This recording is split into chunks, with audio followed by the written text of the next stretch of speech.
কাতলা মাছ তো অনেকভাবেই খাওয়া যায়, কিন্তু এরকম লম্বা লম্বা আলু দিয়ে কাতলা মাছের ঝোল দিয়ে এক থালা ভাত অনায়াসেই খেয়ে নেওয়া যায়।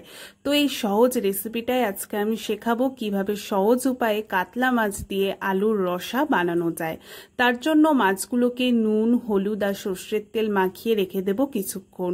এরপর কড়াইতে সর্ষের তেল গরম করে নেব, আর তেল গরম হওয়ার পরেই মাছগুলো দিতে হবে, কারণ তেল ভালো করে গরম না হলে মাছ ভাজা কিন্তু ভালোও হবে না, মাছ লেগে লেগে যাবে। তো এইভাবে মাছগুলোকে এপিট ওপিট ভালো করে লাল লাল করে ভেজে তুলে নেব। মাছ ভাজা হয়ে গেলে এইবার লম্বা লম্বা করে কেটে রাখা আলুগুলোকে নুন হলুদ দিয়ে ভালো করে মাখিয়ে সেই মাছ ভাজা তেলের মধ্যে আলুগুলোকেও লাল লাল করে এপিট ওপিট ভালো করে ভেজে আমরা তুলে রাখবো। এরপর কড়াইতে তেল গরম হয়ে গেলে এর মধ্যে জিরে, তেজপাতা আর পেঁয়াজ কুচি ফোড়ন দিয়ে পেঁয়াজটা ভাজতে ভাজতে বানিয়ে নেব মশলা।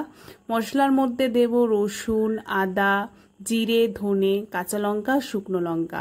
ঝালটা যেরকম খেতে যে পছন্দ করে সেরকম হিসেবেই দেবে। তারপর সেই মশলাটা পেঁয়াজ ভাজার মধ্যে দিয়ে দিলাম।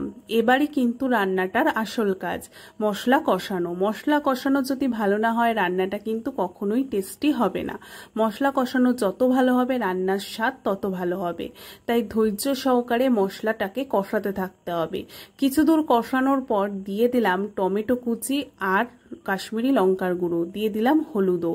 এরপর টমেটোর থেকে জল ছাড়বে আর সেই জলে মশলাটা ভালো করে কষাতে থাকতে হবে। এইভাবে টমেটোগুলোকে আমি ভালো করে গলিয়ে দিচ্ছিলাম। এরপর ধৈর্য সহকারে মশলাটাকে ভালো করে কষিয়ে নেব যতক্ষণ না মশলার গায়ের থেকে তেলটা ছেড়ে যায়, কারণ মশলাটা কষানো ভালো হলে তবেই রান্নাটা খেতে ভালো হবে।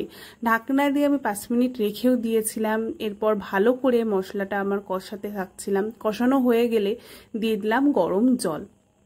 এরপর জলটা দেওয়ার পর জালটাকে ভালো করে ফোটাতে হবে। রান্নার জাল যত ভালো হবে রান্না তত ভালো হবে। দিয়ে দিলাম স্বাদ মতো নুন। ঢাকনা দিয়ে 10 মিনিট আমি রেখে দিলাম একদম কড়া আছে।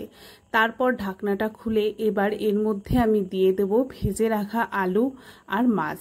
ভেজে রাখা সব আলু আর মাছগুলো দিয়ে নিয়েছি। এইবার আর বেশিক্ষণ কাজ নেই, 10 মিনিট ফোটালেই রেডি হয়ে যাবে কাতলা মাছের আলুর রসা। আর এটা খেতে সত্যি দারুণ হয়। তোমরা একবার অবশ্যই ট্রাই করো। নামানোর আগে কিন্তু গরম মশলা আর ঘি দিতে ভুলো না। যেহেতু আমার কাছে ঘি ছিল না আমি তার পরিবর্তে বাটার দিয়েছি। তো এই দুটো রান্নার স্বাদটাকে শেষ পর্যায়ে এসে আরও বাড়িয়ে তোলে। তো এভাবেই ভালো করে ফুটিয়ে নিলেই রেডি কাতলা মাছের আলুর রসা। তবে এখানে ধনেপাতা দিলে স্বাদটা আরও ভালো হতো, লাস্টে যদি ধনেপাতা ছড়ানো যেত।